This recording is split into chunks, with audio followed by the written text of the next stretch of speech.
Oftentimes, one of the most mechanical, easiest ways to do it, not that that's where you have to stay, but it's a really easy way to do it, is if you're hitting if you're hitting a T1, I like to move to a break even at that point. That's the basics of my market money math. That's the basics of the holy grail of position sizing and trade management and risk management.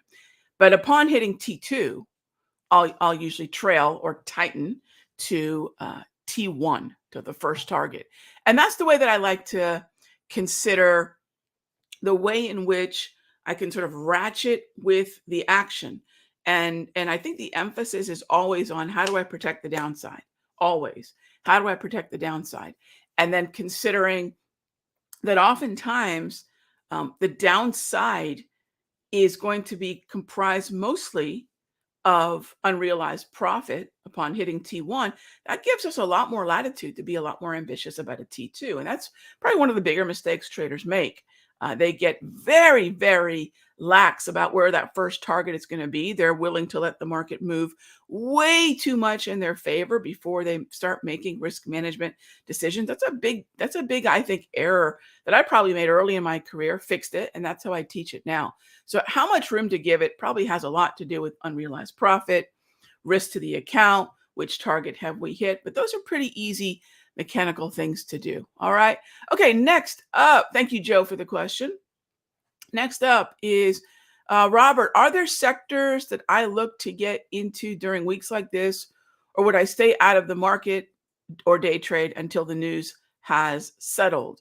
So, Robert, I mean, there's not particular sectors on a week like this that I'm interested in, although I know the volatility, the impact is going to land an XLY, an XLK, XLC, QQQ, and the NASDAQ futures, S&P future. I mean, it's going to hit everywhere. These are not stocks that necessarily have these boundaries between indices and sectors. I mean, they're going to be wide reaching in terms of that temporary impact.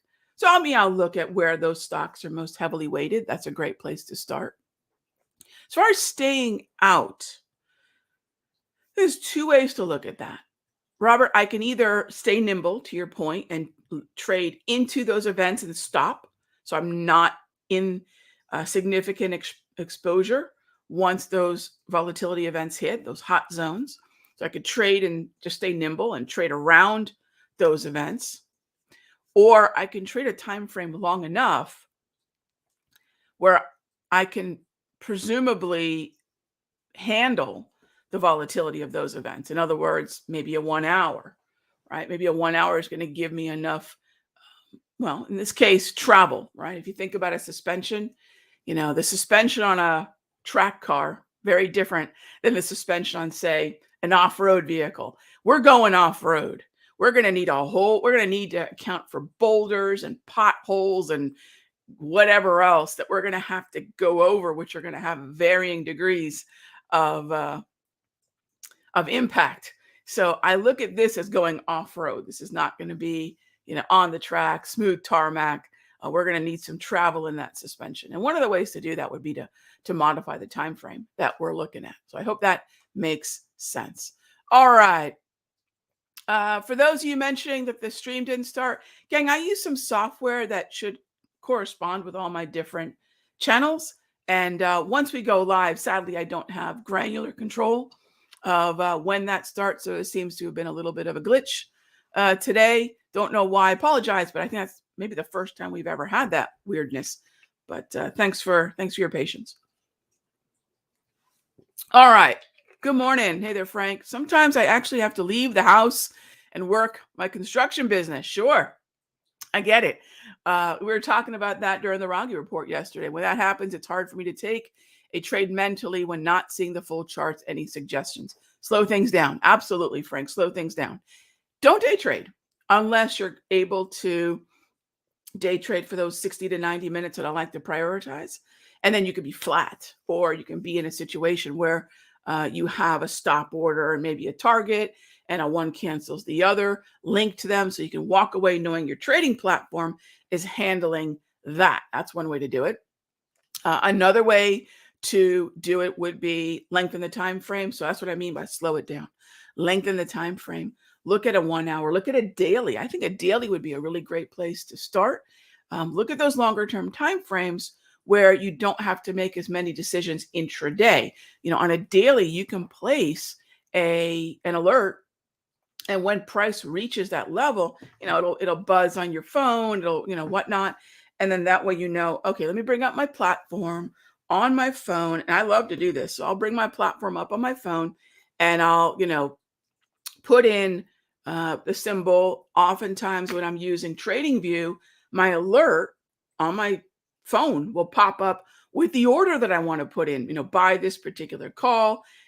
This is the strike. This is the expiration. So I don't even have to remember what it is that I wanted to do. It's all built into this TradingView platform alert.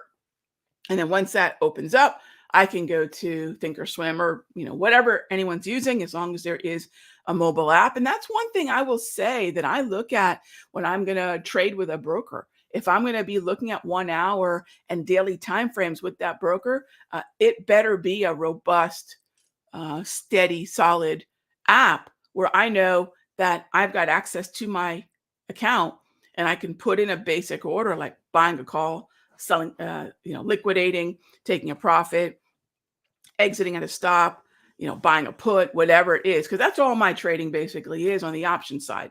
Very, very, very straightforward. We're not putting in multi-leg things. We are straight up buying calls, buying puts, and managing those positions, which again makes the process that I teach in the mastery very much a process that anyone can do, with a phone when they have a job, right? I mean, that's one of the things we hear a lot right now. Folks are saying, Rog, in 2020 and even 2021, I was able to trade from home, but I can't now. And unfortunately, back then I focused on a process that required me to be at home. What do I do now? And that's really a lot of what I'm going to address at the webinar, which is I'm getting a lot of those types of comments and questions, and it's frustrating, and I get it, right? It's really frustrating for a lot of traders thinking, I've learned how to trade, but now, another part of my life is taking precedence over my trading. How do I keep engaged with the market? And that's where I say automation of tools, not subjective analysis, and longer time frames are really going to make a huge difference. So I totally hear you on that one, Frank. And by the way, when you say you can't see charts, grab even a free, or even I think it's a $9, $10 a month TradingView account sign up. And gosh, I'll tell you what, if you use the kind of tools that I like to use, everything that I put on Toss, I think nearly everything is available on TradingView. And when I log into TradingView, I've got my wave, grab, propulsion, DPMR, HPMR, multi-trade. I don't know if you can see that. Look at that. You can see the DPMRs and everything, as well as my ring light. It's fantastic. So I have my charts available wherever I am that I have an internet. All right. Next up was XLC. Hey there, Mr. Walker, on the 1 hour. XLC I like a lot, Mr. Walker, but remember that depending upon the strike, the liquidity on XLC can be really tricky. Check out the open interest. I like it as a trend follow. I think it's a good looking chart, and we're breaking. And take a look at the daily. This does matter, even though we're talking about the 1 hour.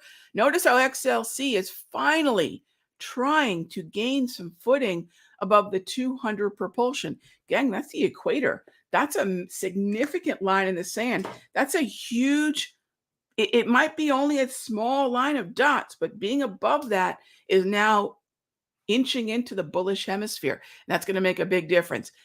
Accompanying that is a gorgeous uptrend on the 1 hour. That would be a buy the dip. That would absolutely be a buy the dip. Hey there, Donald. I missed the Raghee report yesterday. Oh, no worries. So let me show you what you can do. Easy peasy, lemon squeezy. Head on over to the, oh, that's not what I wanted to do. Head on over to the Simpler Trading YouTube channel, probably the channel most of you are on right now, or the Raghee YouTube channel, the Raghee Horner YouTube channel. And if you go under live, you'll see not only the session we're having right now, but you'll see the Raghee report. I used the wrong, when I was programming this in, I used the wrong image in the background. That's my bad. So even though it says charts and coffee, take a look at the title. and you'll see it there. In fact, I can probably share that with you all here in the chat. So if you missed the Raghee report yesterday, Raghee report replay. There we go. So, Donald, thanks. I appreciate it. Thanks for the question. Okay, next up is, let's see, RTX. RTX, sure. RTX has been a really steady trend for some time. Most recently, though, throughout January, it's been getting choppy. And this is where, and this is something we've been doing quite a lot of in the mastery, which is using that 200 propulsion. The 200 propulsion, gang, is part of the top system. And what it does is it takes advantage of two moving averages, in this case, the 8 and the 200, crossing, as well as some other things. But the bottom line is this represents essentially a self-correcting 200 exponential moving average. And in a neutral environment that's oversold, that's the slow stow that I use in the mastery, also part of this top system. Take a look at that. Neutral, check. Oversold, check. 200, and then there's certain patterns that I look at, price patterns, and that's about as textbook as it can get. That's RTX, not a trend follow, but definitely a buy north of the equator, right? North of that all-important 200. DC asks, XLB, sure. In a daily trend, how do I like NEM and the 200? Is there a better boat? So XLB looks really good. Now, I know my mastery folks, we've got that longer term weekly position built off the lows back in here. So that portfolio position, which is something that we do in the mastery, yeah, that's alive and well. So DC, I mentioned that because I've got skin in the game. I think that, of course, I'm going to be a little biased in terms of the bullish analysis because, well, I'm long, right? NEM, if you take a look, gorgeous uptrend. So right away, you can see that individual boat's looking like a relative outperformer compared to the tide, right? What else looks good? Well, I won't say. No, let me take that back. It's in conjunction with the tide. Freeport McMoran is probably my favorite, but then again, we just put that trade on in the mastery, and we had a nice, I don't know, 3x trade on that. So you better believe I want in on that again. But FCX, NEM, I'm with you. XLB itself, which can be a little iffy on the liquidity, but FCX and NEM have a more established uptrend. They've been moving higher for longer, I believe. NEM's just now retesting the 200, so that could be really interesting there. NEM around that 200, that would work. And here's that FCX I was talking about. FCX is going to, by and large, move with copper. So for those of you that are noticing, we seem to have a lot of risk appetite in not just the U.S. markets, but global markets. Stronger crude, stronger copper are great evidence of that. We already have copper strengthening, and one way for non-futures traders to engage copper would be to play Freeport McMoran. So that's another way that I would look at XLB. Yeah, absolutely. All right. Okay, gang, just like that, we are out of time. Thank you, as always, for your time here. Oh, you know what? I got one little question I'm going to answer there. Andres, do I use tape reading on options for a trade? I do not. No, I do not. I don't. Not that there's anything wrong with tape reading, but I understand flow, and I teach folks how to use flow and momentum, but we've automated all that into our process and into our indicators.